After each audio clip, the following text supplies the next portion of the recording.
Diálogos desde la Academia Mexicana de la Historia en colaboración con el Colegio de la Frontera Norte. La Academia Mexicana de la Historia tiene el compromiso de impulsar, desarrollar, fortalecer y difundir los estudios históricos de nuestro país. Este ciclo se suma a estas tareas fundacionales de la institución, evocando la memoria de sus integrantes, de las y los miembros de número, corresponsales en México y el extranjero, así como de historiadoras e historiadores eméritos y honoríficos, quienes compartirán con nosotros enunciados, anécdotas y hallazgos de sus investigaciones históricas en diálogos desde la Academia Mexicana de la Historia. Mi nombre es Araceli Almaraz, investigadora del Colegio de la Frontera Norte y académica por Baja California de nuestra corporación. En esta sexta sesión del ciclo 2024, enero-junio, nos acompaña el doctor Mario Humberto Ruz Sosa, sillón número 9 de esta academia.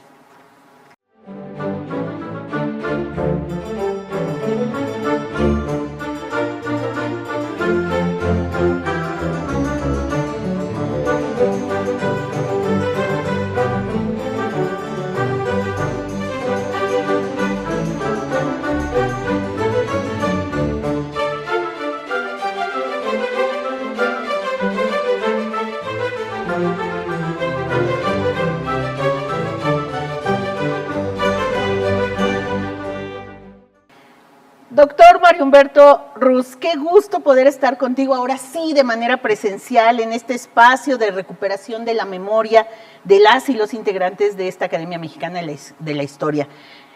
Me gustaría, aunque ya tuvimos aquel diálogo casi despuesito que terminó la pandemia, pero ahora darle un giro un poquito diferente. Y quisiera que en este primer segmento solo recordáramos breves pasajes de tu trayectoria académica, pero ahora sí con preguntas muy concretas. ¿Qué te llevó a imbricar la medicina con la antropología? Cuéntanos. Bueno, antes que nada quiero agradecer tu interés en esta entrevista y el de la academia, y me da mucho gusto hacerlo sin cubrebocas para poder mostrar mi piocha tan bonita. Pero bueno, a ver, me preguntabas la relación entre que es una pregunta que comúnmente me hacen, ¿no? La gente no entiende cómo estudié medicina y luego dejé la medicina. En realidad no he dejado Era lo que te iba a decir, no la has dejado. No. Por eso la pregunta era, ¿cómo se imbrican? Exactamente. A ver, ¿qué ocurrió? Rápidamente, y es curioso, porque esto me lo preguntó la semana pasada el doctor Enrique Graue, ex rector de la UNAM, me dijo, Mario, recuérdanos por qué. Bueno, es muy sencillo. Cuando yo terminé mi internado, y ya sabes que sigue un año de servicio social, pues yo pensé irme a Querétaro. ¿Por qué a Querétaro? Porque ahí había especialistas en neurología y psiquiatría y yo quería hacer neuropsiquiatría como especialidad. Pero entonces ocurrió que me llaman de la UNAM para decirme que hay un grupo de antropológicas que está buscando a alguien con estudios de antropología para que se sume a un proyecto multidisciplinario en la selva de Chiapas. Yo había estudiado unos años antropología en la ENA y entonces pues me hizo mucha emoción la selva, Chiapas. Yo crecí en Tabasco y a menudo íbamos a visitar partes de Chiapas con mi padre. Y entonces, bueno, me presenté a la reunión, me eligieron porque había otro candidato y me fui para allá. Amarga decepción, no fue ninguna selva, eran las Margaritas, que es un poblado que no es selvático, pero de ahí, en efecto, la clínica cubría toda el área selvática de las Cañadas, totalmente desconocida hasta que apareció un tal Marcos años después. Bueno, allí hice mi servicio social y me fui interesando, imbricando en realidad con las comunidades tojolabales de la zona, ¿no? Yo te platico, ya que me dices que vamos a hablar de cosas personales, que mi padre, que era un gran médico, ¿verdad? Un gran clínico, yo alguna vez le pregunté, oye papá, ¿y qué es lo primero que tengo que hacer para ser buen médico? Y me dijo, escuchar y comprender al enfermo. ¿Sí? Y entonces llego a la zona tojolabal y pues sí escucho, pero no comprendo, porque yo de tojolabal, Minahán, pero nada. Claro. Y no solamente no entendía a los tojolabales, sino que no entendía a los mestizos de la zona. Claro. Porque la gente llega y te dice, es que lo vengo a consultar porque tengo un varajusto. Entonces decía, ay, pues no quiero aparentar que se den cuenta que no sé. Y le digo, ¿y qué le provoca el barajusto? Me da resmolición. Hijo, qué barbaridad. Le digo, y la resmolición, ¿qué molestias le da? Ah, pues me da como disipela.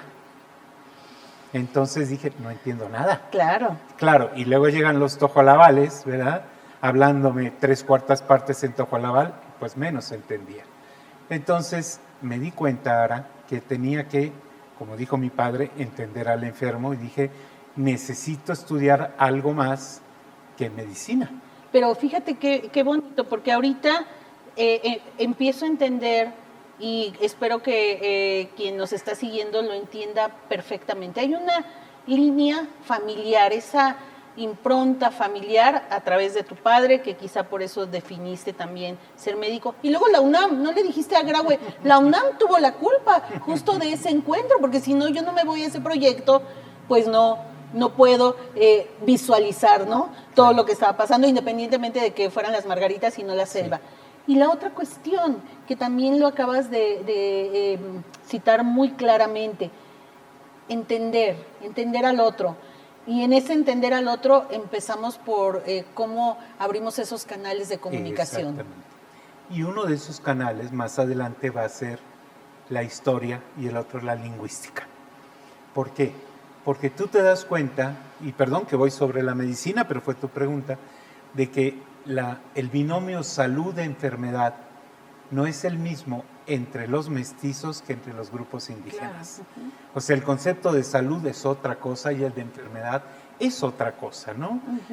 Y no solamente, ojo, Araceli, porque le dice, es que sí, los indios porque son ignorantes. A ver, no, maestro, digo, tú vete aquí juntito al mercado Sonora y vas a ver los remedios para mal de ojo, los remedios para susto, los remedios para caída de mollera, que son elementos, casi todos, de origen prehispánico. Sí, ojo, sí. Aunque algunos son compartidos. Claro. El mal de ojo existía y se creía en él en España desde la Baja Edad Media. Entonces, te digo, esto me abrió la necesidad de decir, a ver, ¿qué estoy entendiendo cuando el enfermo me dice, hey, Cujolí? Y entonces decía, ¿qué es esto? Me duele el corazón y se señala el estómago. Entonces dije, ay, güera, se le cayó la víscera cardíaca. No, es que Cujol, ¿sí? Significa toda un área. Claro. No son órganos específicos como en la medicina, que si tú dices corazón, no es lo mismo que decir, bueno, es que me duele el tórax, ¿no? Claro, y tú venías con todo este bagaje de la escuela tradicional. Sí, y yo te voy a decir de dónde venía. De nutrición, de cardiología, del hospital militar, o sea, el top, ¿verdad? Donde esto, pues, es inconcebible para la gente. Y llegas tú y dices... Y dije, ¿qué es esto? No sé nada. No solamente no sé nada, sino también, Araceli, no tengo nada. Y lo digo de frente. El sistema de salud si ahora es miserable, antes era pobre, ¿no? Entonces resulta que me podías ver costurando una herida de machete con hilo para pescar, ¿verdad? Y sin anestesia, porque no había. O poniendo un suero con la luz de una vela, porque en las comunidades no había electricidad, ¿no? O desesperado llamando por radio una avioneta. Entonces, es otro mundo totalmente distinto, ¿no? Es un mundo distinto, pero a la vez entrañable. Claro, ¿no? Se acaba el proyecto con muchas interrogantes y me imagino que con toda una idea de qué va a ser Mario a futuro. ¿Qué viene después? Fíjate que no fue tan problemático. Y me acuerdo perfectamente cuando tomé la decisión en la comunidad de Allende, rumbo a una comunidad que se llama Venecia, antes de Bélgica y luego la Jolotera, ¿verdad? Y entonces dije, yo necesito entender más. Y dije, me voy para antropología. Y con el pesar de mi padre, dejé la especialización en medicina y me fui a hacer una maestría en antropología. Claro, ¿qué te dijo tu papá? ¿Cómo vas a hacer esto? Sí. Después de todos los años. Pero bueno, después estuvo orgulloso. Te vas a la maestría y te abres a todo ese mundo de la antropología, la etnología, el acercamiento, la lingüística, como ya mencionaste. Sí. Mira, en realidad no es que yo me abriera, voy a ser franco, el que me abrió las puertas de ese mundo fue mi gran maestro Ángel Palero, ¿verdad? Entonces con Ángel, porque con Ángel ibas a la comunidad, caminabas, te decía, vaya, vea, y luego en la tarde te sientas y describes. Tu diario de campo. Exactamente. Primero notas de campo, luego diario de campo, que todavía los guardo, ¿verdad? Y ¡Ay, qué bonito! Tuve excelentes maestros. Bueno, Sí. guardo mis apuntes de medicina, que confieso que hasta los alquilaba, porque como escribo bien, me los pedía. Escribo rápido. Bueno, y como tú dices, bueno, entonces vino también la lingüística. ¿Por qué? Porque te das cuenta que los términos, que es lo que he estado trabajando últimamente, ¿verdad? Los términos, la traducción no necesariamente traduce. ¿Te acuerdas de aquel dicho de traduttore, traditore, ¿no? Traductor, traidor. Porque finalmente pasas el mundo lingüístico por tu propia experiencia y por tus conocimientos. Entonces los frailes, que son los que realmente escriben en la colonia, ¿verdad? Tratan de entender, pero a veces no llegan y te ponen especie de mojarra, especie de sardina, porque sabrá Dios qué es esto, ¿verdad? Y lo mismo ocurre con cuestiones como el cuerpo, la salud, ¿verdad? Y te empiezas a ver, te vas a reír, por ejemplo, donde vine a aprender más de medicina de la época colonial, revisando los expedientes contra indios hechiceros, indios. ¿Por qué? Porque los frailes y las autoridades del comisariato de la Inquisición, que los indios no caen bajo el Santo Tribunal, pero sí hay Inquisición para indios, que puede ser la episcopal o la monástica. Bueno, y hay el provisorato de indios. En fin, la cosa es que los califican de hechiceros y lo que son médicos. Claro, sí, ¿no? sí. Están atendiendo males. Exactamente. Pero como hacen invocaciones, ¿verdad? Entonces ahí se mezcla todo esto. Y hay unas cosas interesantísimas si tú te pones a revisar, por ejemplo, sobre por qué dice, ¿qué te gusta? Pedro Ciruelo, el gran especialista en idolatrías, herejías, supersticiones en la época colonial.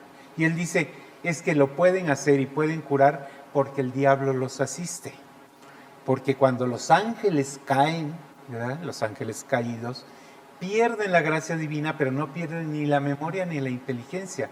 Entonces el demonio es lo suficientemente listo para entender las enfermedades y decirte a ti, que eres especialista ritual, ¿verdad?, cómo curar o cómo diagnosticar.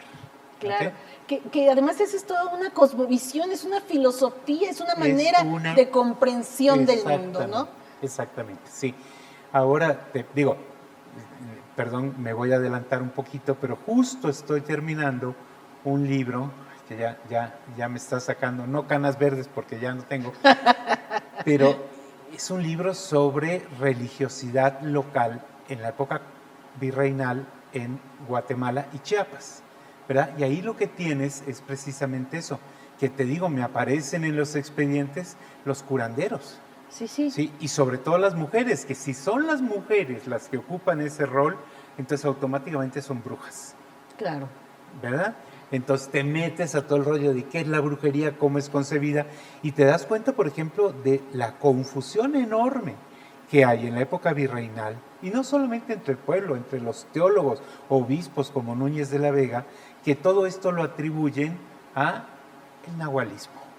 Son nahuales.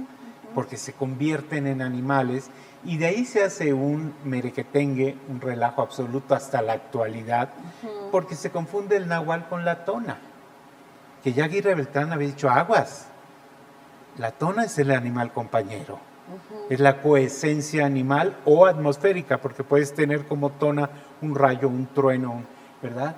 No es lo mismo que nahual, que es de nahuali, que significa brujo que se transforma.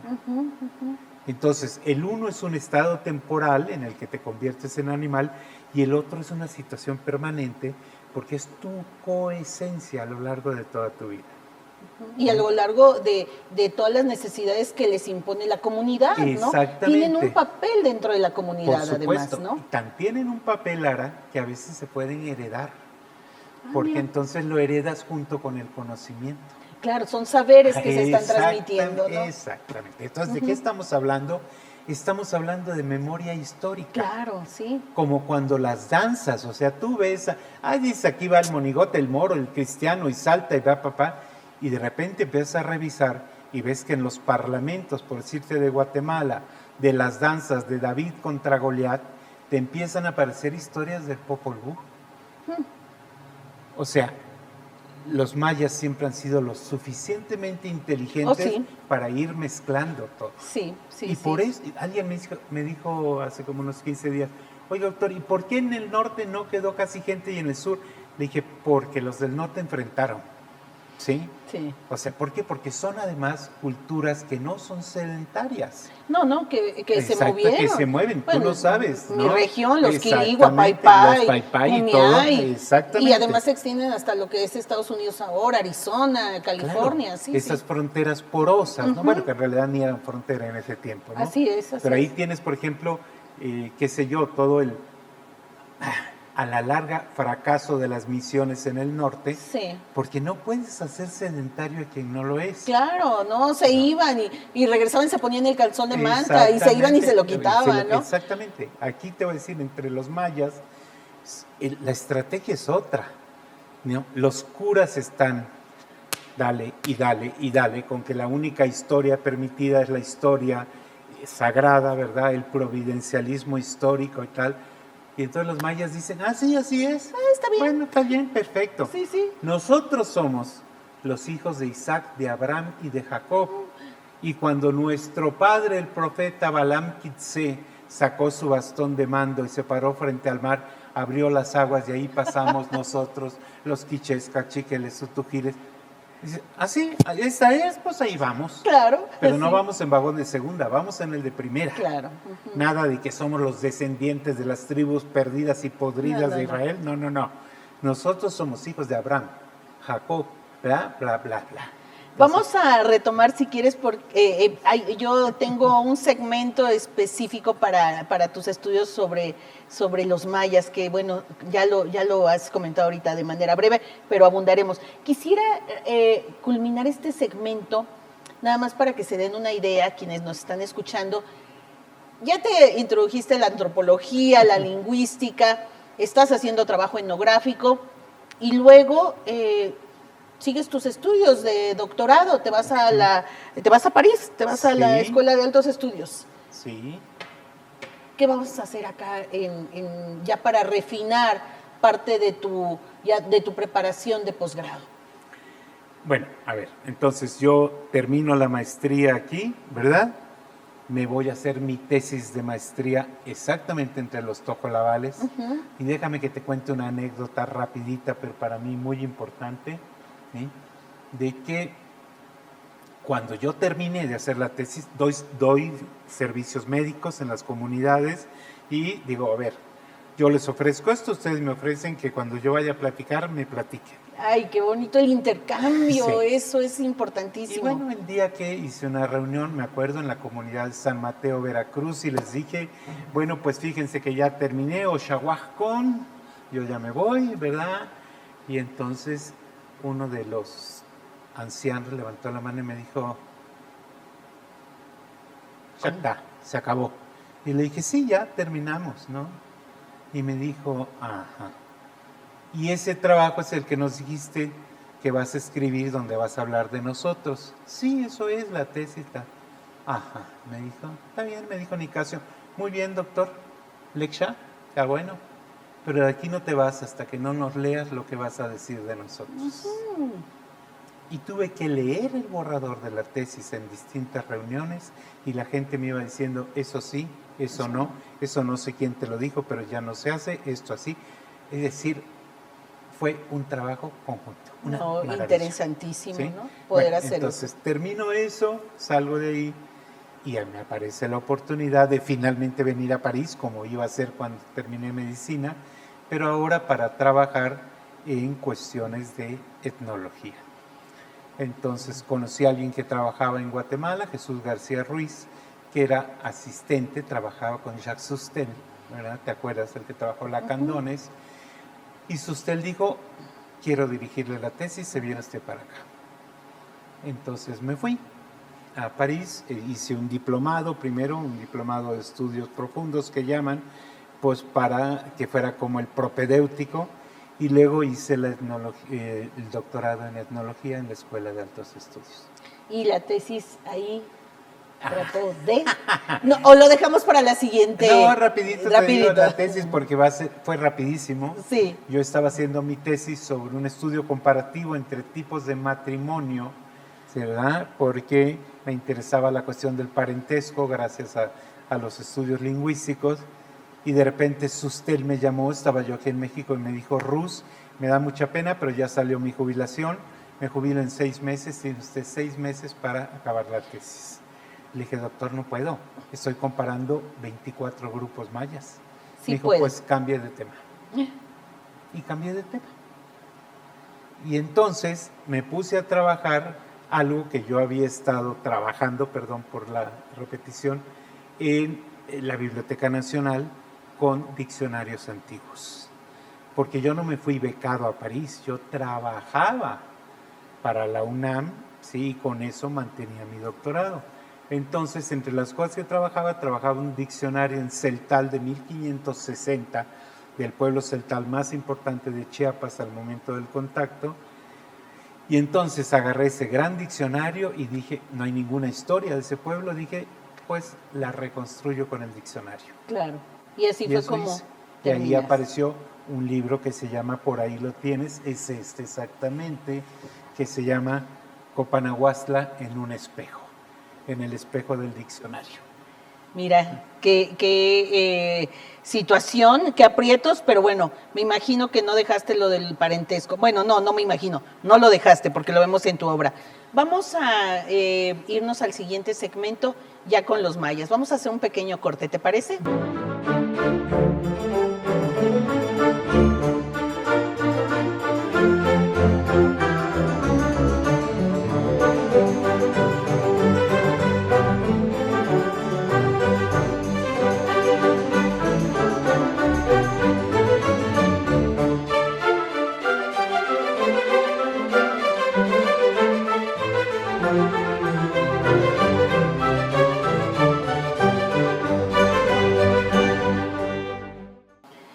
Vamos a dialogar ahora sobre algo que yo creo que te ha apasionado, pues desde ese primer contacto que tuviste en esas tierras del sureste mexicano, pero ya en concreto con los mayas, con este gran grupo.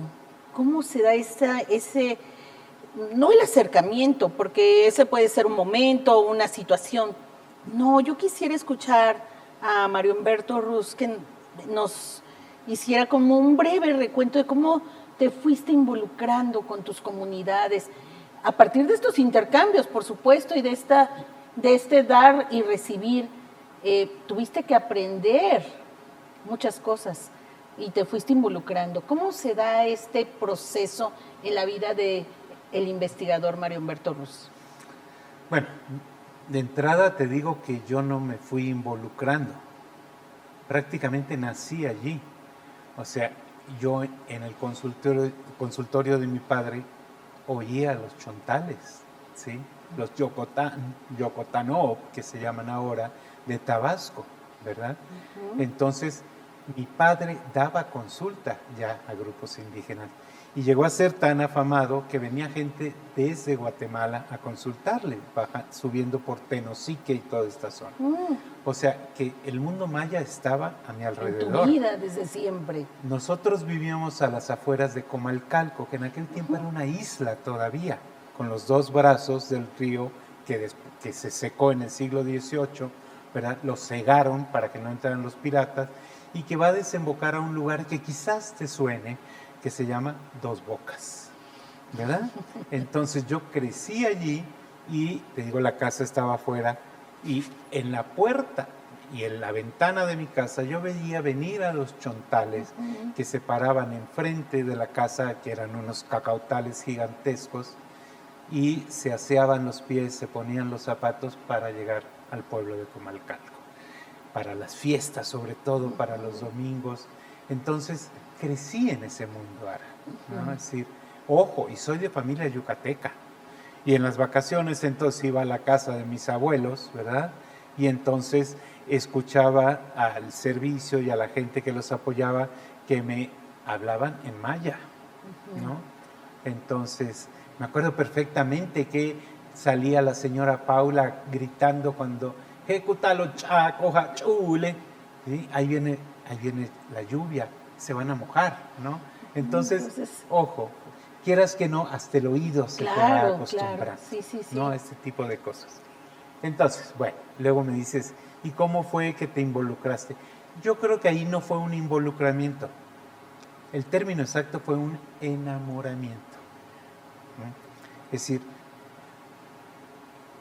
cuando descubres el mundo indígena, que yo no empecé trabajando con mayas, sino con nahuas, ¿no? Pero cuando descubres el mundo indígena, se abre un abanico impresionante, ¿no?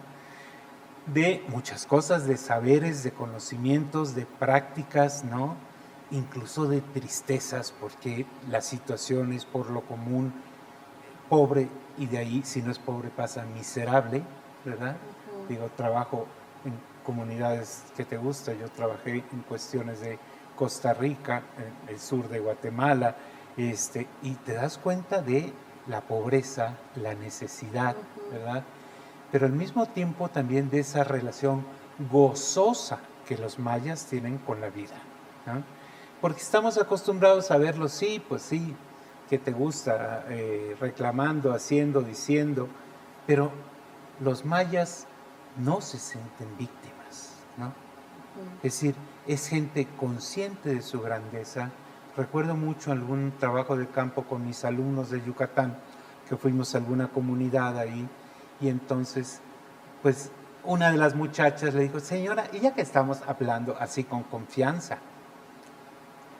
¿cómo se siente ser india? Y la señora se volteó y le dijo, ¿cómo, hija? Yo no soy india, soy maya. Los indios viven allá arriba, ahí por la Ciudad de México y para arriba. Aquí somos mayas. Sí, es decir, ese orgullo de ser maya, ¿no? Claro. Es decir, puedes estar sojuzgado pero no vencido. Y ahí empiezas a entender la cosmovisión de ellos, de ese sentido de orgullo, de ser, de pertenencia y de preocuparse por esta transmisión de saberes, de valores, Sí. de maneras de ser y pensar. Que es algo, Araceli, que desgraciadamente está cambiando a toda velocidad. Tanto por el supuesto desarrollo económico, y las cuestiones se han acelerado con el malhadado Tren Maya, ¿verdad? Sí, el impacto del turismo brutal, sobre todo en Quintana Roo, y de allá síguele contando, Sí, sí. ¿no? Y la apertura del mercado laboral, que yo te voy a decir, trabajando con gente de Xpichil, Xatil, en Quintana Roo, y me decían, es que ya va a ir mi hija a buscar trabajo ahí en la Riviera Maya, pero ya se lo dije, no te pongas huipil, porque si vas con el huipil así, te pagan menos. No hables maya, habla puro castellano, porque si no, te pagan menos, ¿verdad? O por el otro lado, en especial en el caso guatemalteco, la embestida, pero con B labial grande, en contra de las tradiciones culturales por parte de los grupos protestantes. Así es, sí, sí.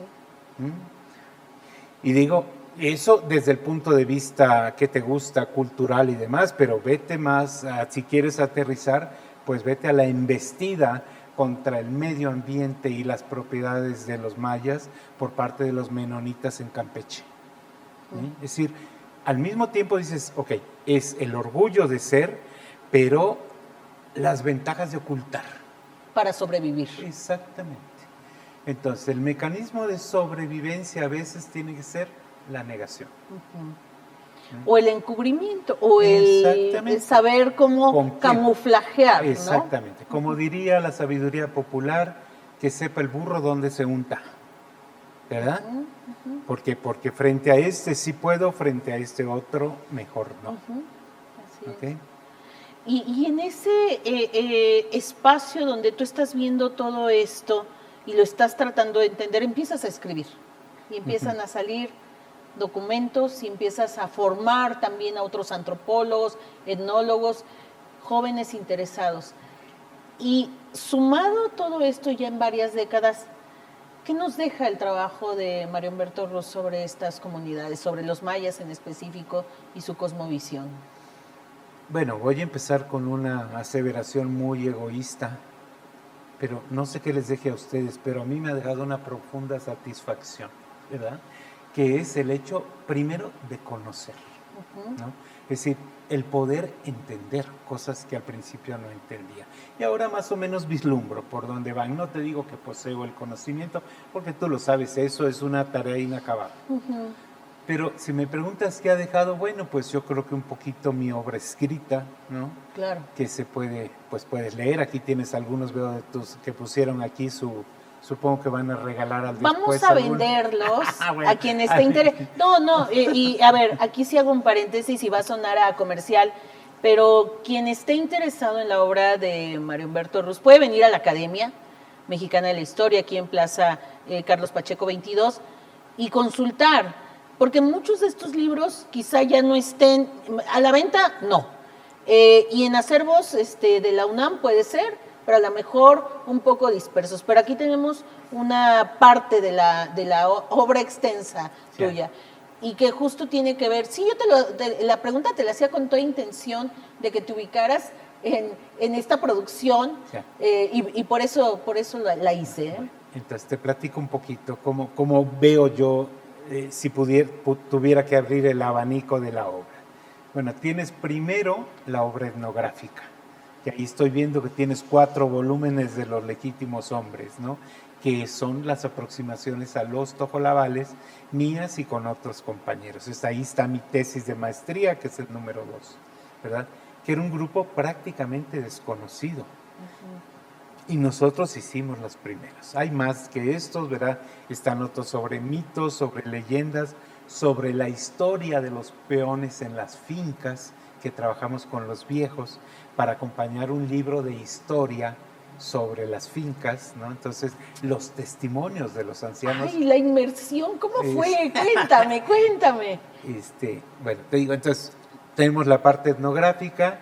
Y luego cuando empiezo con lo de la tesis y demás, bueno, pues dije, esta parte lingüística es una maravilla que nos ayuda a entender pueblos desaparecidos, porque Copanahuastla desapareció por una terrible epidemia, y como los indios iban, los celtales, a rezarle a la Virgen del Rosario, porque era un pueblo de dominicos, ¿verdad? Y los frailes estaban entusiasmados con el fervor de los indios, hasta que uno que entendía la lengua escucha que le dice a alguien, a una anciana que entró, no le ruegues a esa que no es nuestra, sino a nuestra madre que está detrás. Y rompen el nicho y hay una estatua de una deidad prehispánica detrás.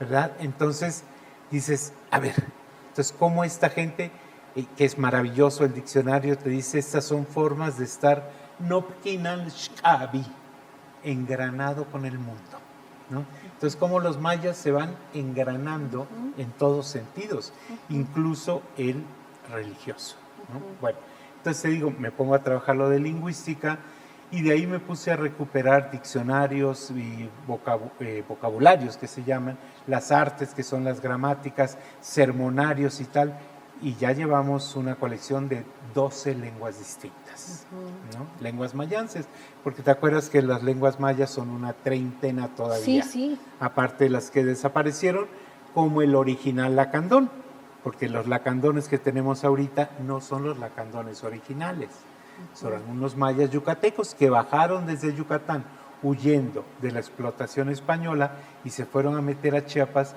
donde habían estado los lacandones, que eran hablantes de choltí, ¿no?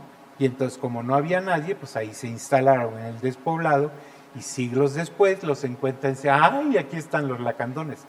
No, Minaan lacandones, estos son mayas yucatecos. Por eso para algunos lingüistas el lacandón actual es casi una variante dialectal del maya yucateco.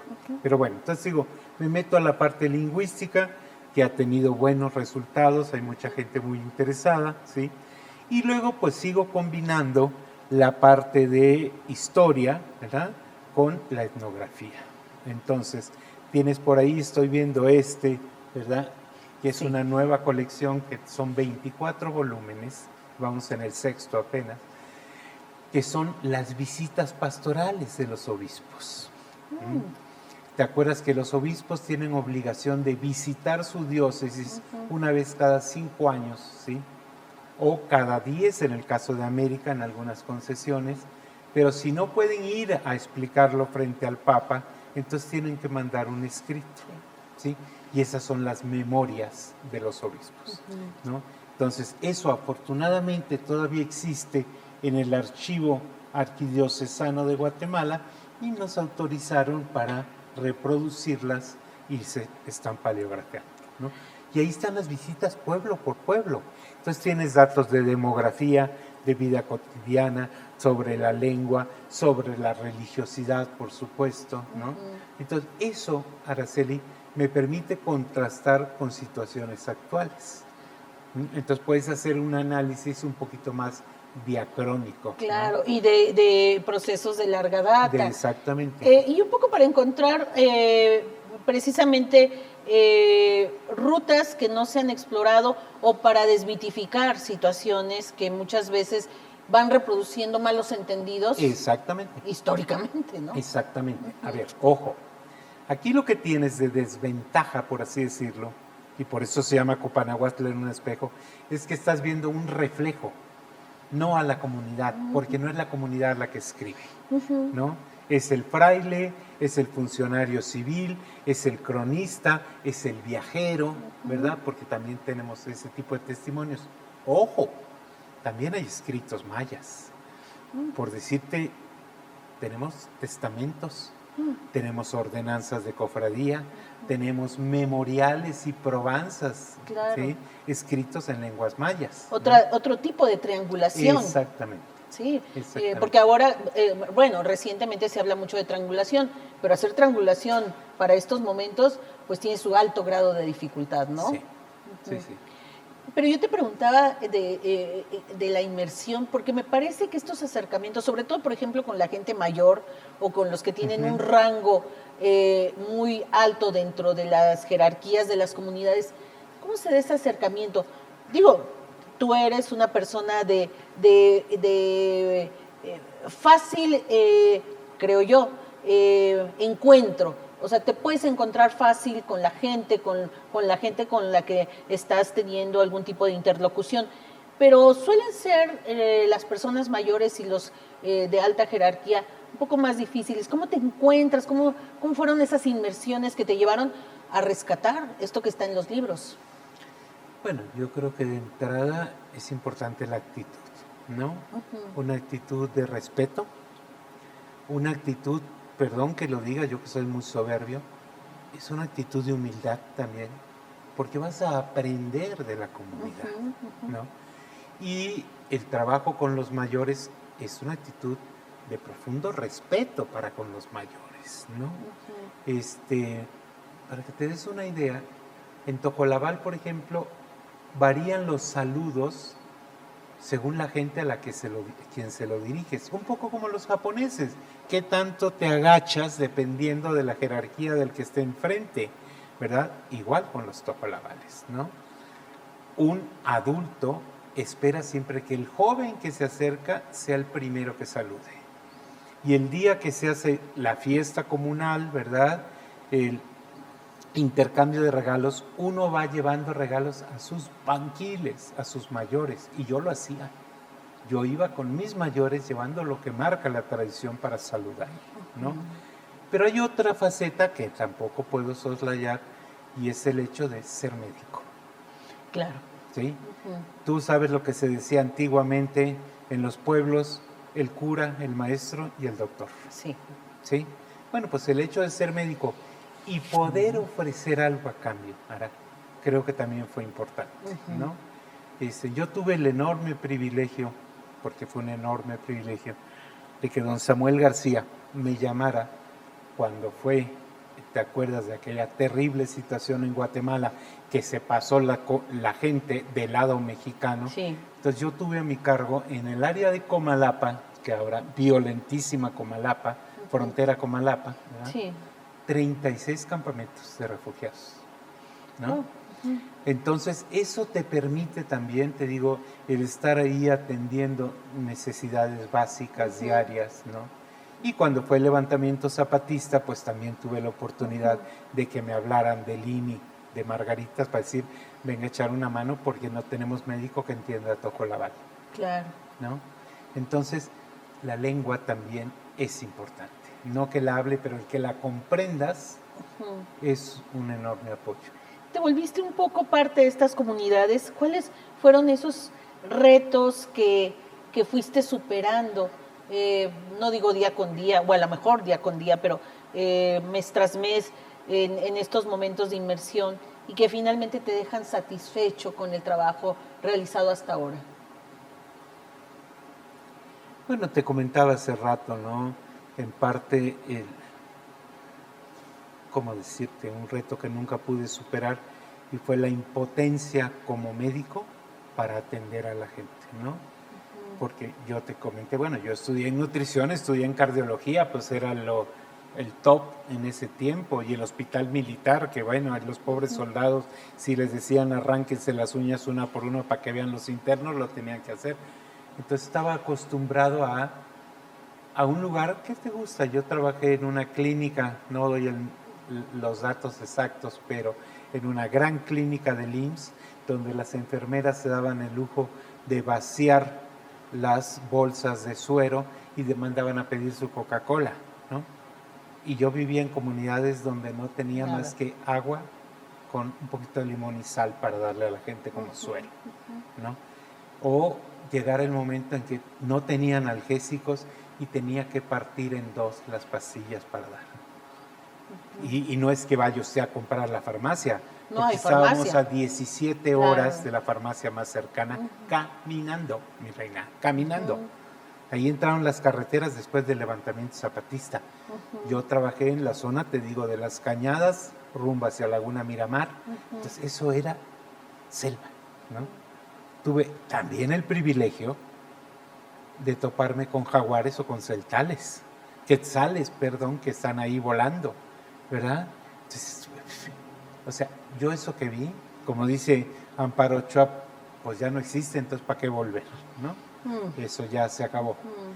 Pero ese involucramiento, como tú dices, es eso. ¿Qué te deja? Te deja un afán de conocimiento, una satisfacción por lo que has aprendido, porque creo que algunas cosas aprendí, ¿verdad?, de la gente y también de mi propio esfuerzo. Tampoco voy a decir, no, pues he leído, vas, vienes, estudias, ¿verdad? Aprendes otras lenguas para poder tener un universo un poquito más amplio, ¿no? Y es un trabajo constante, Ara, ¿no? Sí, es un trabajo constante. En esta constancia, en estas inmersiones largas, ya lo mencionabas hace un momento, pero a lo mejor podemos abundar ahorita, religiosidad y el sentido de la muerte, que son también tus grandes pasiones en lo que es la investigación.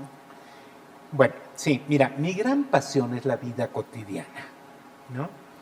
Incluso aquí salió un librito que no lo pusieron porque no venden lo de la academia, ¿verdad?, que es sobre la vida cotidiana, un librito de divulgación de los mayas. ¿Por qué, Ara?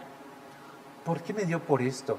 Porque de repente empieza el boom de la epigrafía y la lectura de los textos mayas del clásico, y yo, como les digo a los colegas, es una maravilla, dicen cosas espectaculares, pero hacer la historia con eso, con todo respeto, es como si yo hiciera la historia contemporánea usando el hola.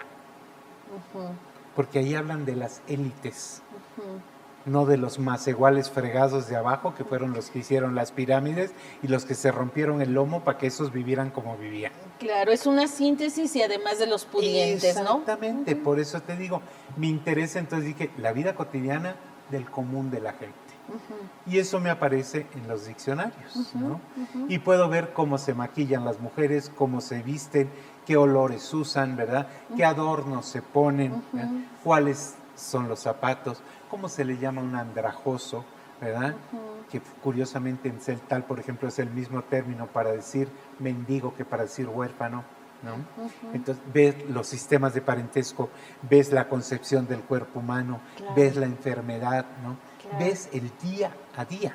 Claro. Actividades de cacería, de pesca, de recolección, de agricultura, ¿sí? Y de ahí, voy a tu tema, ¿verdad?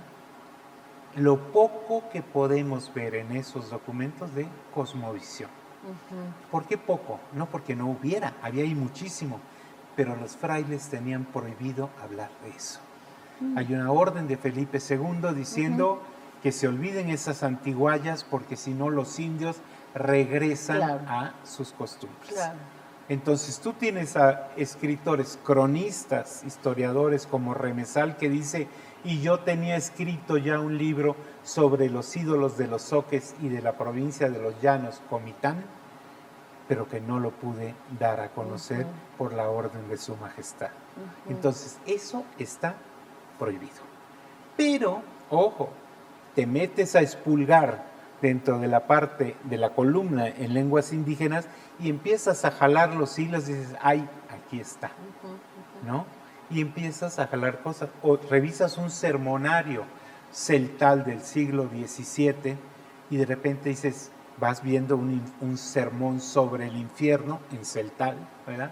Y entonces dice, y allí están todos los demonios. Y entonces tú dices, bueno, pues aquí empiezan Belfegor, Belcebú, Belial, Luzbel, Lucifer. No, empiezan a aparecer unos nombres, ¿qué es esto? Los nombres de los dioses celtales, ¿verdad? Que la religión católica condena al infierno, pero ahí están, ¿sí?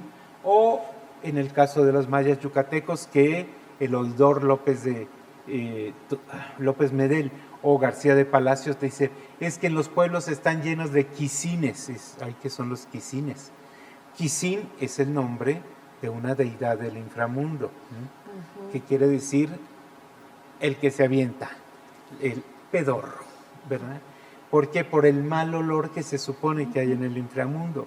Entonces, estos españoles califican como quisines a todas las pequeñas deidades que son, por ejemplo, los aluches. Ya vamos con los 15, los aluches, que son estos duendecitos que te aparecen como que te usan en el centro de México. Tienes los tlaloques, tienes los chaneques, son estos, son duendecillos traviesos que aparecen, que viven en el monte, que viven en tal, pero para los españoles son tipos de demonios. Claro, y me imagino que también en los matrimonios está la religiosidad y obviamente en la muerte está la religiosidad y me imagino que en los documentos que vas hallando, todo está como en un plano que pareciera que no sale a la luz, pero lo vas encontrando, ¿no? A ver, dijéramos que está todavía en el túnel. ¿Por qué? Porque conseguí con CONACYT apoyos muy importantes para un gran proyecto donde participaron 12 de mis alumnos sobre la muerte en el mundo maya. Y fuimos desde las huastecas, que son mayas, aunque a muchos se les olvide, hasta la costa de Guatemala con Honduras y El Salvador. Trabajando en las comunidades, seleccionamos comunidades y también la parte histórica. Ya va a venir el libro.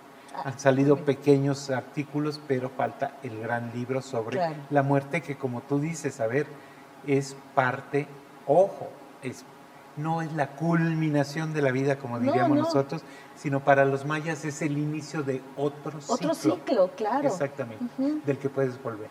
Claro, claro. Y ese entendimiento me imagino que también es fascinante, ¿no? Y que también lo puedes ver de distintas maneras, ¿no? Me imagino que hasta en las flores, en las cosas de la casa, esta vida cotidiana de la que tú hablas, ¿no? Te doy solamente un ejemplo para que veas hasta dónde lo puedes ver. En el pueblo de Ahuacatán, donde hablan ahuacateco, en Guatemala, que es una lengua maya que habla muy poquita gente ya, ¿verdad? Se hacía una danza para los muertos, ¿verdad? Y no es en honor a los muertos, Araceli, no.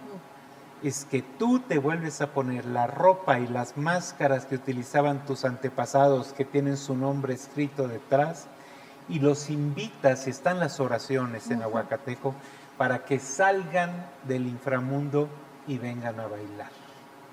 Entonces los que bailan son los muertos, ¿sí? Entonces los muertos están presentes. Los muertos, ¿por qué pones tal o cual ofrenda? Ahorita que decías flores. Bueno, porque hay flores y frutas cuya esencia gozan los muertos. ¿Por qué pintas las tumbas? ¿Por qué llevas flores de cierto color? Porque son los colores que agradan a los muertos. A ver, entonces, lo que estás honrando en esos días y en esas fiestas, porque puede ser también al año de muerto, a los 2 años, a los 7, ¿verdad? Estás honrando el universo sensorial de los muertos. El gusto, ¿sí? ¿Por qué fumas? ¿Por qué pones copal? El olfato, ¿verdad? ¿Por qué se truenan cohetes, se rezan plegarias? El oído, ¿verdad? ¿Por qué se utilizan nuevas ropas? El tacto, ¿sí? Es decir, es una recreación para los muertos. Y última cosa que te comento de eso, en una casa donde vivía en Nevaj, trabajando con los Ixiles, ¿sí? Doña Juanita me dijo, se va usted a quedar en la sala, don Mario, pero si oye ruidos no se asuste, nada más nos avisa al día siguiente. Le dije, ¿ruidos como de qué? ¿Hay ratas? No, me dijo, por si llegan los antiguos, porque llegaban los antepasados y empiezan a hacer ruidos, ¿sabes para qué? Para que les prendan el Ica, el temazcal, porque los muertos quieren venirse a bañar. Entonces hacen ruidos y tú tienes que hacer toda una ceremonia con un especialista ritual para que te disculpen, se te olvidó invitarlos, pero que vengan a gozar del baño. Claro, y mira, esto que nos estás narrando en este momento, bueno, al menos a mí me permite entender que estás en este permanente convivio con tus muertos, con los antepasados. Entonces tampoco hay un corte, hay todo un continuo, ¿no? Sí. Y hay que entenderlo de esa manera porque de lo contrario, entonces nos quedamos fijados como en esa muerte catastrófica y de corte, ¿no? De que ya no está y hay un gran hoyo o ausencia, ¿no? Pareciera que en estas comunidades la ausencia no existe como tal, ¿no? A ver, sí hay ausencia, Ara, pero dijéramos que es la ausencia física de y corporal. Lo que se toca, sí, exactamente, claro. táctil en un momento dado, ¿no? Pero para la gente los muertos están ahí y te platico una historia genial. Ahí en el pueblo Mam de Todos Santos, ¿verdad? Donde nos platicaba la señora, porque veo a una viejita que se está peinando y está juntando su pelo y le digo, ¿qué está haciendo? Me dijo, es que cuando uno muere tiene que devolver todo. Y tienes que devolver las uñas, ¿verdad? Tienes que devolver los cabellos, por eso se cortan las uñas y las guardan en un sobrecito y el cabello en un tal, ¿no? Porque cuando tú mueras, Araceli, tienes que regresar hasta la memoria. Por eso es que hablamos de recoger los pasos, que hasta aquí se dice, ¿no? Está el muerto recogiendo sus pasos, porque tienes que devolver lo que viviste, porque eso va a servir para otra persona. Claro, claro. Nos podríamos llevar, híjole, yo creo que 5 programas, no sé, 10. Hablando de muerte. Todas los ciclos que has hecho sobre la muerte en el mundo maya, pues los invitamos a que los vean, están a disposición en este espacio de la academia, tanto en Facebook como en YouTube. Pero bueno, este programa es más sintético, lo cual es una pena, pero iremos a otro segmento a hablar de otras intenciones del doctor Mario Humberto Ruz, sillón número 9 de nuestra academia. Volvemos en un momento.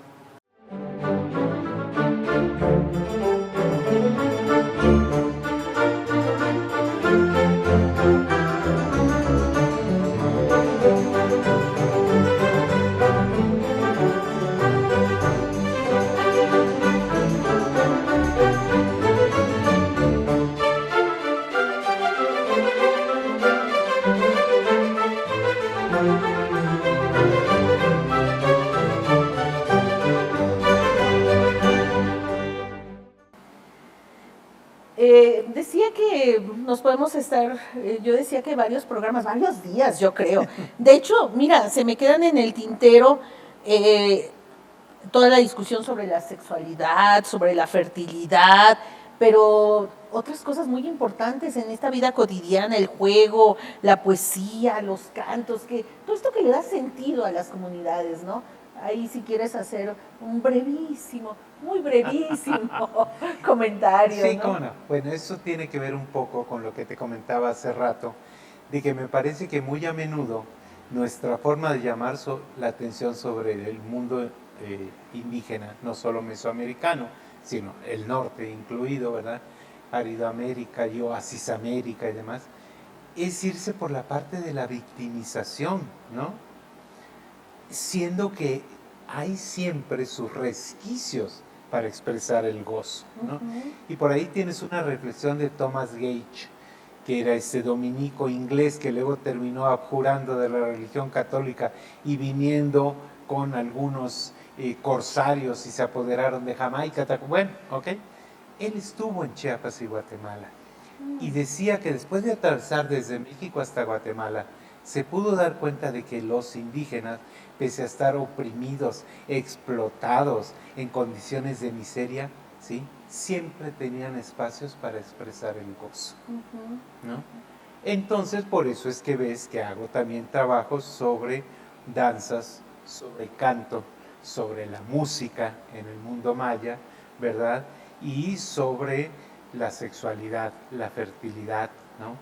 Porque recuerda lo que decía aquel maravilloso poema náhuatl sobre que para que no estemos aquí solo sufriendo, ¿verdad? Los dioses nos han dado también el gozo de lo terrenal. Entonces eso es algo que es importante recuperar, es decir, finalmente, Araceli, son una especie de pequeños parapetos donde los pueblos se refugian para lograr sobrevivir anímicamente también. Ojo, claro. Y si antes era dedicado a las deidades prehispánicas, pues a partir de la colonia, éntrenle señores santos y vamos a participar ambos. Porque claro, eso es interesantísimo también, ya que decías religiosidad. Bueno, es que los pueblos mayas no son monoteístas. Entonces, tú lo sabes, en el mundo mesoamericano como en el mundo clásico se aceptan las deidades venidas de fuera y póngale su altarcito también, sí, claro, ¿verdad? Entonces aquí los santos vienen a jugar un poco ese papel, por eso organicé esa reunión sobre lo de los santos, ¿no? Sí, y ahorita que estás explicándonos esto, a mí también me lleva a pensar en las resistencias desde una manera muy distinta, como se han pensado, ¿no? Yo creo que ahí todavía hay que seguir trabajando mucho en las formas de resistencia, ¿no? Exactamente. Mira, hay un librito que no tienen aquí y que ya prácticamente no se consigue, que escribimos Carmen León, José Alejos y yo, que se llama Del Catún al Siglo, y es precisamente el paso desde la concepción temporal del Catún, que es cada 20 años la medida de tiempo maya, al siglo, que es la española, ¿verdad? Donde yo hablo de resistencias y los tipos de resistencia, porque la gente cree que resistir es sacar la escopeta o el pedernal o lo que sea. No, lo más importante es la resistencia cotidiana. Los movimientos armados, pese a que algunos tuvieron sonoras victorias por corto tiempo, como la rebelión celtal de 1712, ¿verdad? O Canek en 1765 en Yucatán, pues son movimientos que finalmente ni la guerra de castas logró obtener lo que quería, ¿no? Pero sí la resistencia cotidiana, entonces, y una parte de la resistencia cotidiana es la resistencia a través de la plegaria. ¿Ok? ¿A qué deidades llamas? ¿En qué momentos? ¿Verdad? Y entonces, mira, si tu enfermo está muy malito, mi reina, pues que venga Santana y que venga el señor dueño del Cerro 8, ¿verdad? Y que venga tal, no importa, ¿no? Hay que unir fuerzas. Sí, ahí seguramente, insisto, hay que tener otros espacios para comentar al respecto, pero lo reflexionaba cuando estabas tú hablando. Pero, ¿qué te parece si ahora hablamos de amores y sortilegios? ¿Personales o académicos? Este es tu espacio, es tu academia, es tu programa, tú puedes hablar de cualquier nivel. Ya. ¿Te refieres a los trabajos que he hecho un poquito Sí, sobre esto? sí, que tienen mucho que ver con estas también prácticas cotidianas del embrujo, de la fascinación. Es un poco, cae un poco sobre el mismo eje, pero aquí ya con otros actores o actoras. Sí, sí, sí. A ver, yo creo que ahí tendríamos que diferenciar un poco los tipos de amor y los tipos de sortilegios también, ¿no? ¿Por qué? Porque yo he trabajado esos en particular en la época colonial para cuestiones de amoríos y sortilegios, y en lo contemporáneo para cuestiones más bien relacionadas con sensualidad, ¿sí? Y fecundidad, por ejemplo, ¿no? En particular he trabajado cuestiones sobre sexualidad y masculina, ¿no? Para el Colegio de México, con ellos trabajé esto. Entonces, ojo, si tú revisas, por ejemplo, Los Sortilegios, que es el libro que va a salir el próximo, sí, que se llama En las orillas del mundo, porque son esta gente que está, pese a que está Nepantla, como se decía en la época colonial, entre una cosa y el otro, con un pie en cada lado, al mismo tiempo desde la perspectiva religiosa está con un pie en el mundo católico y el otro en el mundo prehispánico, ¿no? Pero para ellos son un solo mundo, ya, Araceli, ¿sí? Ya se combinaron. No es, como dicen en la colonia, es que lo hacen por impostar, por hacer como que, no, ¿no?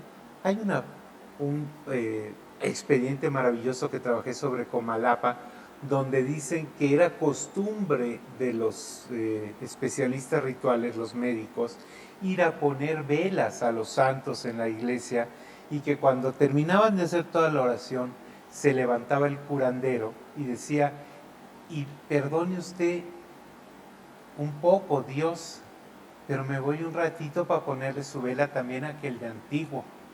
Y se iban al monte a rezar por el enfermo. O sea, tienes que combinar los dos mundos. Que es un poco, también lo vemos aquí, a veces pues no te funciona lo que te dieron en el hospital, pues vas a ir a ver a un especialista ritual, un curandero, un yerbatero, o ¿no? En Yucatán son famosísimos los sobadores y los hueseros, ¿no? Sí, sí, ahorita que comentabas muy al inicio sobre distintos males, yo recuerdo en la familia que mi abuela, por ejemplo, le llevaba niños para curar de la mollera, Ajá, ¿no? se le cayó la mollera, ¿no? Sí. O estos tés que te hacen sentir mejor del estómago, o la ruda para el dolor de cabeza. Una serie de prácticas que no se han roto, no han desaparecido. No. En este libro que va a salir, yo hablo sobre, me conseguí oraciones de la época colonial y comparo con las oraciones actuales en los mercados, ¿no? Qué sé yo, desde la oración para retener al ser amado, a la que encuentras ahorita en los mercados de Campeche con yo domino a mi hombre, con nadie más podrás, ¿verdad? Las famosas ligaduras que se hacían en la colonia para que no pudieras tener relaciones sexuales con otra persona, o para regresar a quien se fue, ¿sí? Es este universo de sortilegios que son la magia amorosa, que se llama, ¿no? Que la iglesia pues va a permitir como ignorancia, como abusiones, a menos que invoques a Satanás para que te ayude. Ahí sí ya, cambió el asunto. No. Sí, ahí no, ¿no? Ahí sí. Entonces, te digo, es eso, depende entonces a qué nivel estés hablando de ese tipo de sortilegios, ¿no? Sí, y pienso también en el trasfondo o en el objetivo, que tiene que también ver con la continuidad de la comunidad, ¿no? Ajá. Bueno, en esos trabajos con el Colegio de México de que te platicaba, que se llama La Semilla del Hombre, es exactamente sobre eso, ¿no? O sea, ¿por qué la preferencia y en qué situaciones a un hijo varón, a un hijo hembra? ¿Sí? Porque así dicen hembra, es decir, o es una mujer, o es un niño, o es una niña. ¿En qué casos? Porque quieras que no, estamos hablando de sistemas patrilineales. Sí. Incluso el nuestro, que es bilateral, pues tiene mucho más peso la familia del hombre en cuanto a cuestiones de apellidos, herencias, bla, bla, bla, ¿no? Hasta derechos ejidales antiguamente, ¿no? Entonces, ahí tienes, por ejemplo, cuestiones sobre, ¿qué te gusta? Abortos, embarazos no deseados, ¿no? Y son problemas también de salud, ¿no? De salud pública y de salud reproductiva. O, por ejemplo, la satanización que se hizo de las parteras, ¿no? Claro. Siendo que son elementos tan importantes todavía en la actualidad, en particular en el espacio rural, pero no solo. ¿No? Digo, yo veo parteras en Mérida que van y vienen, ¿no? Y parteras que son gente que posee un conocimiento impresionante. Claro, o del amamantamiento colectivo, exactamente. ¿no? O, a ver, cuando hablamos de parteras, ¿cuál es la posición ideal para el parto? Incluso en Queselchacán, en Campeche, se abrió una sección en el hospital con áreas de parto con hamacas. ¿Por qué? Porque la mujer puede tomar unas posiciones en la hamaca que no puede en la cama, ¿sí? O te vas al suelo, como se acostumbra, también por cuestiones rituales. Yo te pongo un solo ejemplo. Cuando yo llegué al área Tojolabal, ahora ya no tanto, ¿verdad? Porque ya la medicina, la higiene, la bla, bla, bla, ¿verdad? Pero las comadronas, las parteras, acostumbraban a Meche, que se llama, acostumbraban recomendar a las mujeres que se inclinaran para que al parir lo primero que tocara el niño con su cabeza fuera la Santa Madre Tierra. Y ahí donde el niño tocó, se ponían velas 40 días. ¿Ok? Y cuando tú mueres, te tienden en el suelo y te ponen velas 40 días, porque es un nuevo puerperio para la Madre Tierra que te recibe. ¿Sí? Y hay estudios médicos que demuestran que esa posición, que esa postura es la mejor para el parto. ¿Sí? Porque es el canal de descenso queda prácticamente más libre. Hay, por el contrario, hay otras maniobras que no son deseables, como el Christeller, que se llama, ¡ay, que empuje el señor, que le amarra en un refajo, que jale! Eso provoca espasmos y le causa daño al niño. Pero hay cosas que son rescatables, entonces, ojo, ¿no? ¿De qué estamos hablando? Sí, sí, no es solamente esta cuestión de la sensualidad y sexualidad abstraída de toda una serie de prácticas que tienen que ver, insisto, con la comunidad, con la cosmovisión, con la religiosidad. Claro. Y bueno, no, ahí también yo creo que muchísimo que escuchar y leer de tu obra, pero también, y esto es ya más reciente porque además me lo acabas de regalar, es esta noción del paisaje, la naturaleza concebida desde las comunidades. Cuéntanos, porque no lo va a tener nadie, no, porque va saliendo. Salió la semana pasada. Así es. A ver, bueno, ese es un poquito un libro que le puse un título quizás un poco raro que dice Naturaleza, libro, universo, texto, porque es decir, cómo los mayas perciben el universo como un libro que se puede leer, ¿no? Entonces, ¿qué te dicen las plantas? ¿Qué te dicen los animales? ¿Qué te dicen los textiles que representan el mundo también? Claro, porque sí. hay bordados sobre mitos en los, ¿no? Y sobre el ciclo del maíz, el ciclo del frijol, las lluvias, la ta. Bueno, entonces, ahí yo empiezo hablando de que el mundo que nosotros vemos no es el mismo que ven los mayas. Porque, Araceli, el mundo se percibe culturalmente. Claro. ¿No? Entonces, yo me acuerdo que una noche, me acuerdo perfectamente de esa noche, tirado en la selva Lacandona, ¿verdad? Ahí, una noche estrellada, maravillosa, y estaba con don Lampo, con don Caralampio, que era un gran conocedor, y entonces me estaba enseñando los nombres de las constelaciones en Tojolabal, ¿verdad? Y entonces yo le decía, ¡ay! Es que los ojitos de Santa Lucía. Y me decía, ¿cuál? Ese que está ahí, Saché, los ojos del venado, ¿no? Y este que la osa menor, ¿cuál? El arado. Entonces, ¿cómo se ve el mundo? Y de repente ahora pasó una estrella fugaz. Y yo le dije, ¡ay, Lampo! Mira, pasó ese... ¿Qué? Ay, no, doctor, me dijo, ese es... me dijo, es un koi canal. ¿Cómo koi canal? Koi es excremento. Entonces dije, ¿cómo que mierda de estrella? Me dijo, sí, es que las estrellas son personas brillantes. Y cuando defecan, su excremento pasa por el cielo y brilla. ¿Verdad? Y cuando cae aquí en la tierra se enfría y se vuelve negro. Y nos sirve para labrar. Es el pedernal. ¿Verdad?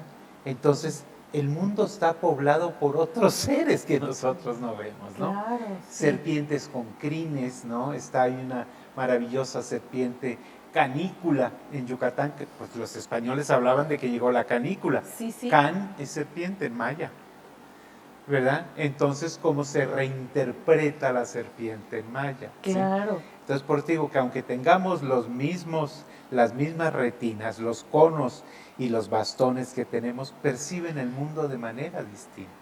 Y mira, justamente, aseguran los ancianos que en los mares de la costa oriental de Yucatán habita canícula, ser nacido como niño, pero con cuerpo de serpiente.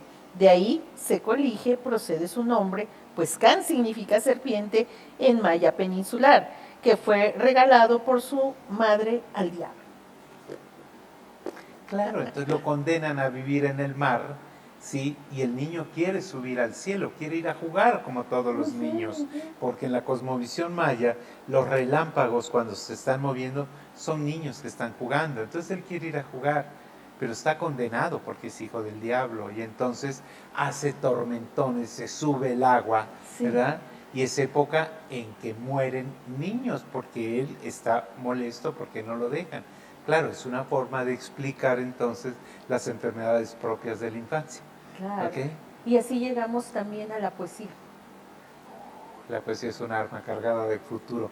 Sí, a ver, yo creo que, aunque suene muy cursi, pero la manera poética en que las culturas ven al mundo difiere de una a otra, ¿no?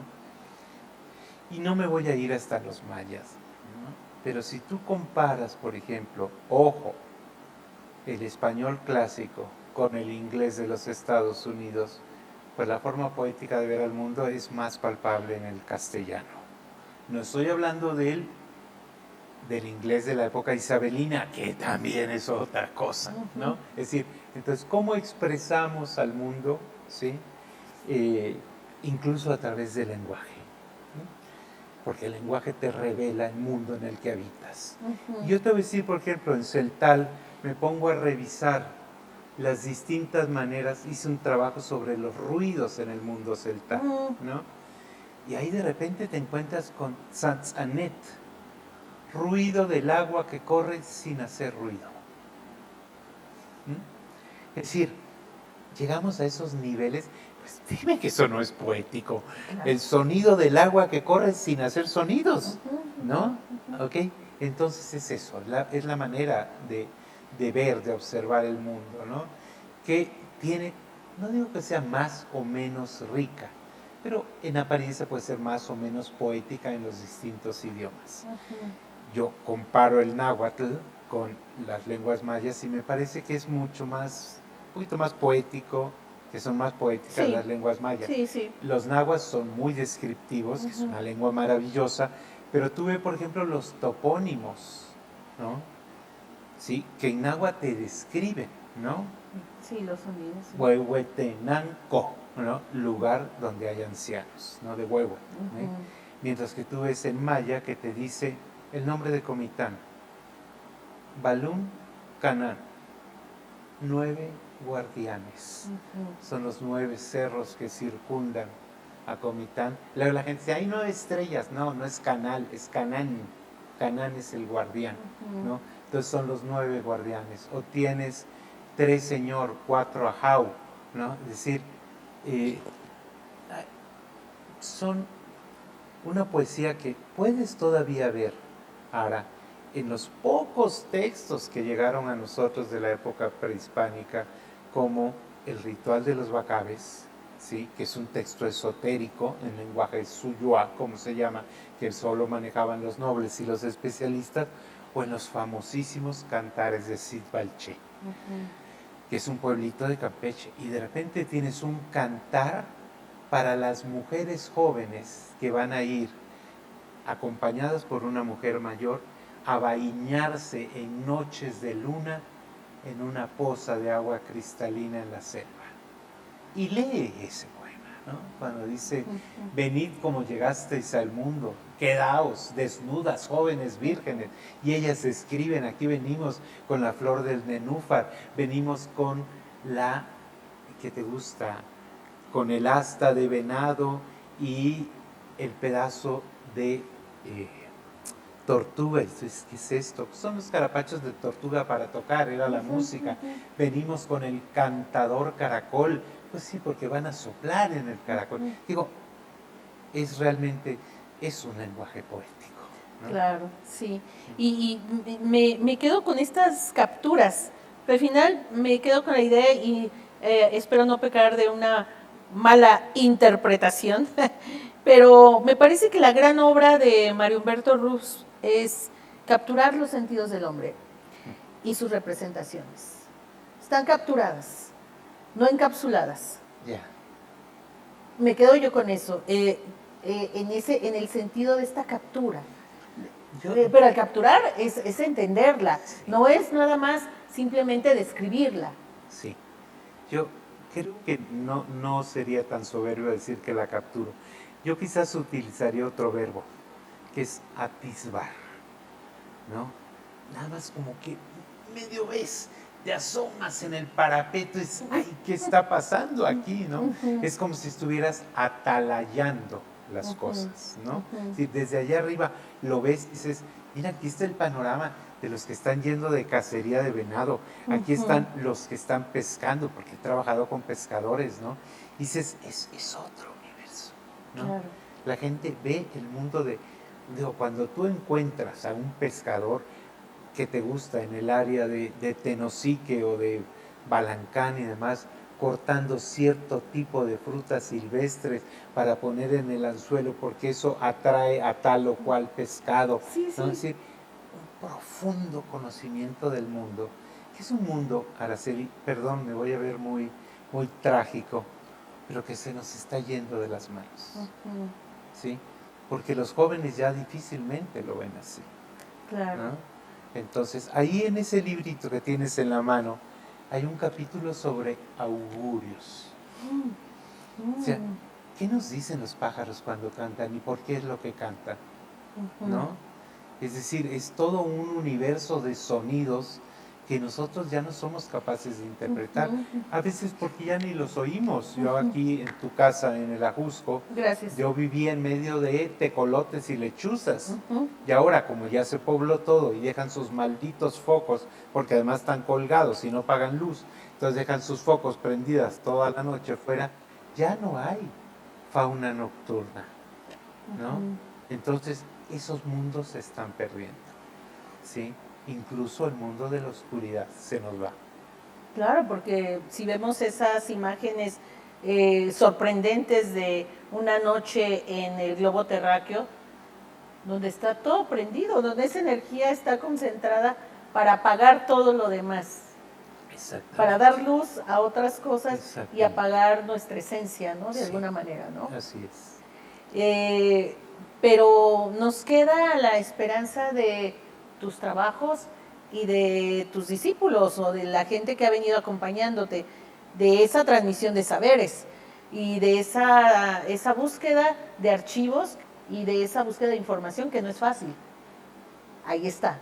Ahí está. ¿Quiénes son estos nuevos antropólogos que han seguido tus pasos?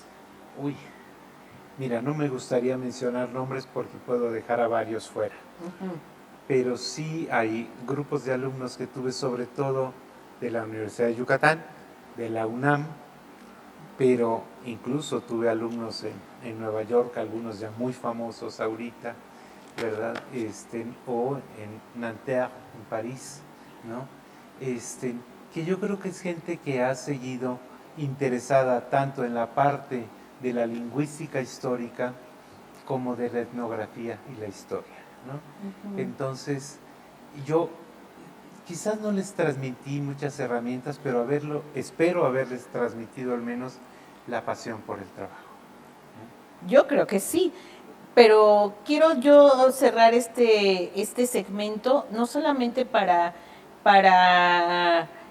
recalcar la obra que tú me has corregido, me has mejor recomendado referirme a los atisbos o al atalayado que has hecho, pero es mucho más que eso.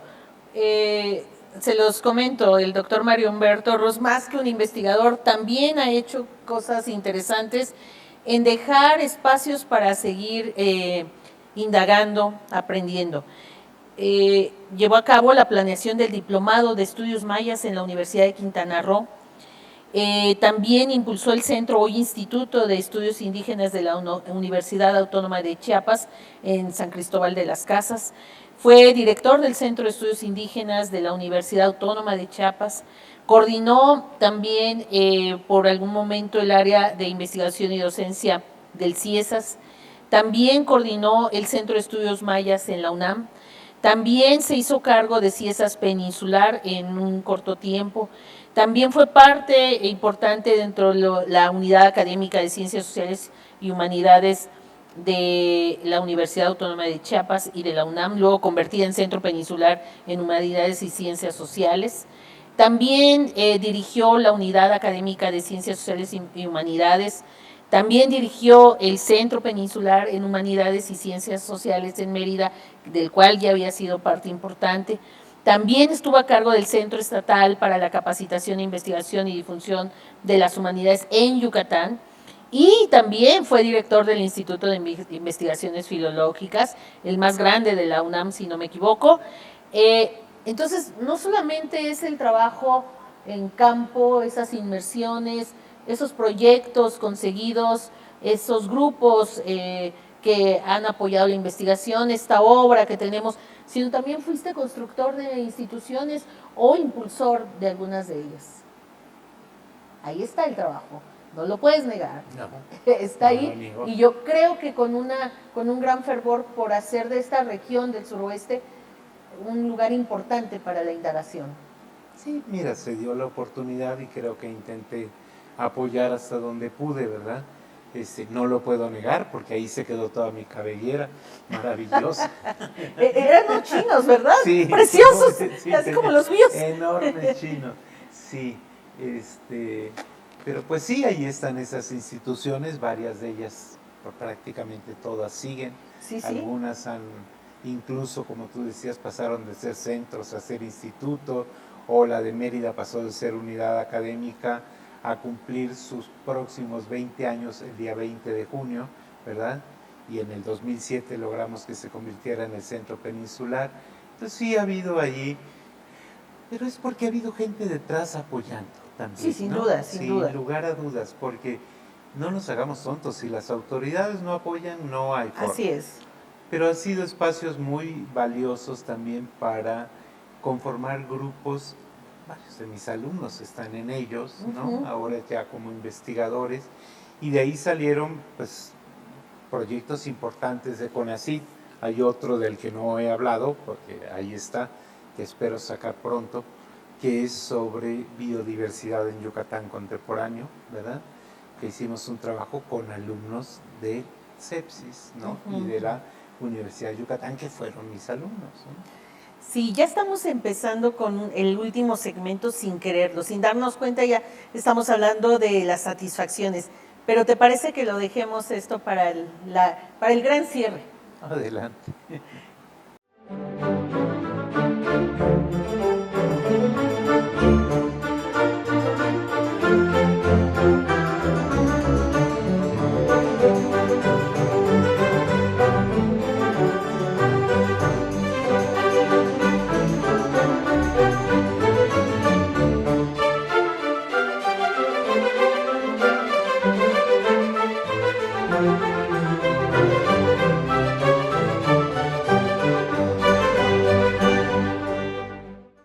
yo siempre llego a este momento con ganas de decir, hay que seguir hablando, hay que seguir recordando y hay que seguir rescatando la memoria de las y los miembros de Número y de todos los que integran esta academia. De verdad, cerramos este ciclo enero-junio ya con 48 programas, wow, varios años. Se ha ido como un sueño y también este diálogo se ha ido rapidísimo. Bueno, en nuestra mente se va rapidísimo, será porque lo disfrutamos mucho, ¿no? Sí, ha de ser. Hablemos de reconocimientos y satisfacciones. Voy a citar algunos que son pues los reconocimientos que de pronto nos hacen que nos pongamos muy orgullosos y que diga, bueno, pues al menos alguien más también valora lo que yo he venido haciendo. Y empiezo por el diploma al mejor médico del año del Hospital General del IMSS en Tampico. Ese es un reconocimiento. Fuiste uno de los mejores estudiantes, ¿no?, de medicina. Eso hay que decirlo. Premio Francisco Javier Clavijero en 1989 a la mejor investigación en historia. Mención honorífica a la obra Savia India, Floración Ladina, en el primer concurso de investigación regional del Consejo Nacional para la Cultura y las Artes en el 90.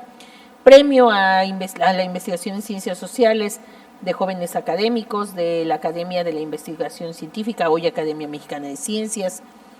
Premio Arnaldo Orfila al mérito editorial 1995 en el área de Ciencias Sociales y Artes por la serie Historia de los Pueblos Indígenas de México, codirigida con Teresa Rojas Rabiela en el 95.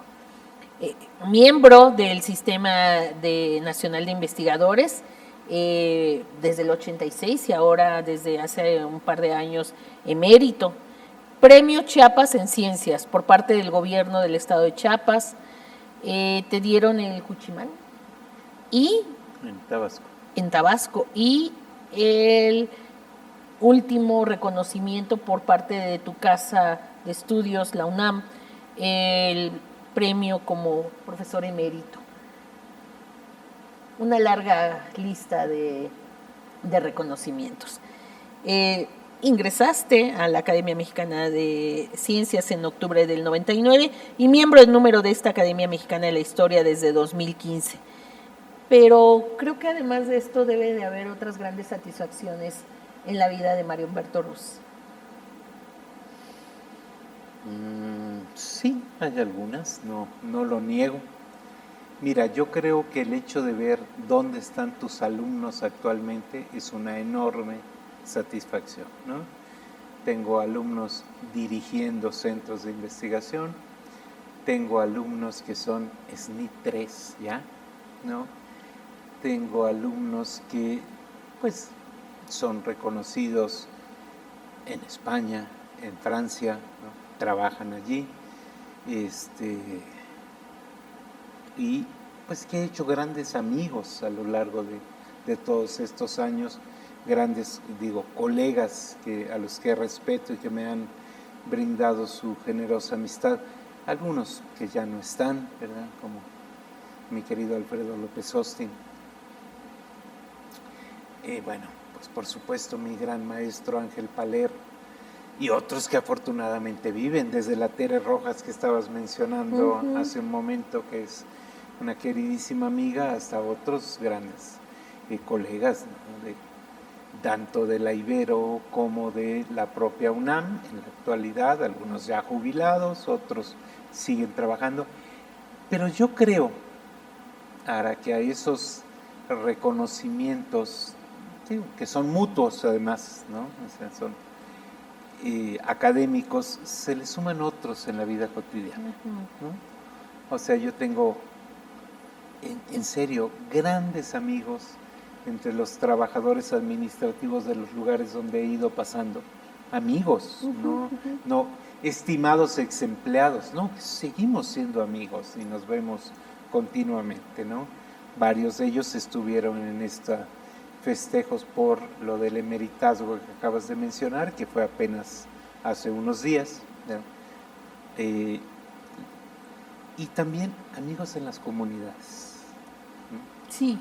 Yo creo que eso para mí, es decir, el hecho de llegar a una comunidad y encontrar a gente con la que tenía, ¿qué te gusta? Yo empecé a trabajar en las comunidades a los 23, 24 años, ¿no? Entonces hace casi un tostón de años, ¿no? Sí. Y son gente con la que he seguido manteniendo contacto. Algunos pues son mis compadres ya ahora, como es, Claro, cómo sí, se sí. estilan en estas cuestiones, ¿verdad? Pero sobre todo que puedo llegar y llego a su casa y llego a mi casa, ¿no? Sí. Amigos de la Facultad de Medicina, ¿no? Queridísimos amigos con los que me vi hace 15 días, hicimos una reunión de los más cuates, ¿no? Entonces, sí, yo creo que hay muchas satisfacciones, independientemente de estos reconocimientos académicos que llevan diplomita, ¿verdad? Sí hay otras cosas que te producen satisfacción, porque sientes que ha sido una vida, no voy a decir plena, porque yo creo que la plenitud no se alcanza. Si la alcanzaras, pues ya que te dedicarías, pero sí una vida rica de momentos gozosos, ¿verdad? Mi trabajo para mí es un gozo, ¿no? En el cual se me pueden ir horas, ¿no? Justamente ayer de repente era, ¿qué te gusta? 1:45, y dije, ay Dios, ¿yo por qué tengo esta hambre? Pues porque desde que desperté me senté a trabajar y no desayuné. Y dije, ay, si no he desayunado. Claro. Pero porque me gusta Sí, mi trabajo, ¿no? Sí. Y lo disfruto realmente. Y he tenido, bueno, también pues amores personales, ¿no? Muy valiosos, con los cuales mantengo buena relación. Entonces, pues no me puedo quejar. Sí, por ejemplo, leía aquí la dedicatoria de este libro que comentábamos recién, Naturaleza, Libro, Universo, Textos, Signos y Voces de Paisajes Mayas. Y la dedicatoria es a la memoria de tus maestros, don Sebastián Ordóñez, sabio chimán de Iztahuacán, y a doña Josefa Velasco, extraordinaria partera de las Margaritas. Me imagino que esto es satisfacción también para ti. Por supuesto, por supuesto. Mira, yo te puedo decir ahí, por ejemplo, a don Sebastián. A don Sebastián lo conocí en los campamentos de refugiados en frontera con Malapa, donde te dije, me pidió don Samuel García que apoyara. Y don Sebastián, sí, era refugiado. Sí, y en alguno de los campamentos que empecé a hablar, vino a una consulta. Y de repente me empezó a hablar de consultas que él daba, porque nos llevaron en ese momento, me acuerdo perfecto, a una niña, una pequeñita de 9 años, ¿sí?, que habían torturado con cera hirviendo los caibiles guatemaltecos, ¿verdad? Y los padres lograron salir huyendo y la llevaron ahí para curación. Y don Sebastián empezó a opinar sobre las hierbas que se le podrían poner.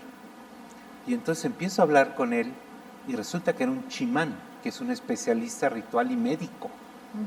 Tú no sabes lo que yo aprendí con ese hombre. De veras, ese libro termina con unas anécdotas de don Sebastián, ¿verdad?, hablándome sobre el alter ego animal, sobre tu compañero, tu coesencia, ¿no? Mientras que doña Josefa, cuando yo llegué a hacer mi servicio social a las Margaritas, pues resultó que había una casa a 3 cuadras donde hacían tamales y comida, y yo fui a preguntar si me podían hacer de comer, porque yo tenía demasiada consulta, de veras. Y entonces me quedé en esa casa y iba a comer y a cenar todos los días. Y me hice parte de la familia. Todavía voy, todavía tengo a su nuera, que es mi comadre, allí, ¿verdad? Y doña Josefa, que era una extraordinaria partera, pero extraordinaria. Un día platicando yo le dije, oiga, doña José, ¿por qué será que no vienen mujeres aquí a parir? ¿Será porque soy hombre? Y me dijo, no, doctor, le voy a decir la verdad, es porque usted no cobra. ¿Cómo que porque no cobro? Pues sí, es una clínica de salubridad, yo no puedo cobrar. No, me dijo, si no cobra no sabe, ¿no? Ah, bueno. Es decir, si usted puede regalarlo es porque no sabe y va a querer practicar con ellas. Eso es lo que piensa la gente, ¿entiende? Sí. Entonces le dije, ok, entonces ¿qué tendría que hacer? Entonces le dije, ¿y por qué no atendemos juntos los partos? Y empezamos a trabajar juntos. ¡Ay, qué bien! Sí, sí. Entonces, de esa mujer aprendí una cantidad de cosas, no Sí. solo de partos, de muchísimas otras, ¿no? Entonces son gente, ¿o qué te gusta? Que alguien como Jacques Le Goff me haya invitado a escribir en su libro sobre su mujer un capítulo, ¿verdad? Pues para mí un gran maestro, Claro, ¿verdad? claro. Un gran maestro que tuve el privilegio de llevar de paseo por México, por distintos lugares. Entonces, hicimos una gran amistad. Entonces, esa es gente que va, el reconocimiento, por un lado, por el saber que te transmiten, independientemente de donde estén, ¿verdad? Uno aprende, ¿no? Porque todo mundo tiene algo que enseñarte, Sí, ¿no? sí. Pero además te regalan, ¿verdad?, ese privilegio de su amistad. Eso. Sí. Pues yo quiero concluir este gran diálogo abriendo comillas, diciendo: en hierba de primavera venimos a convertirnos. Llegan a reverdecer, llegan a abrir sus corolas nuestros corazones. Es una flor nuestro cuerpo, da algunas flores y se seca, cierro comillas. Este fragmento lo ha utilizado el doctor Mario Humberto Rus para referirse al cuerpo mesoamericano, que se desborda proyectándose a la naturaleza completa, y él sostiene, como lo cita en alguno de sus trabajos, que el contenido se imagina y vive como minúsculo cosmos, condenado a desaparecer y reaparecer en un ciclo interminable de renovaciones y reverberaciones. Me parece que esa es la esencia de Mario Humberto Rus. Gracias. Gracias a ti, Ara, de ver así. Gracias por la generosa e inmerecida comparación. No, gracias a ustedes y nos vemos en el próximo ciclo de Diálogos desde la Academia Mexicana de la Historia para compartir nuevas historias de otros integrantes, miembros de esta honorable academia. Buenas tardes.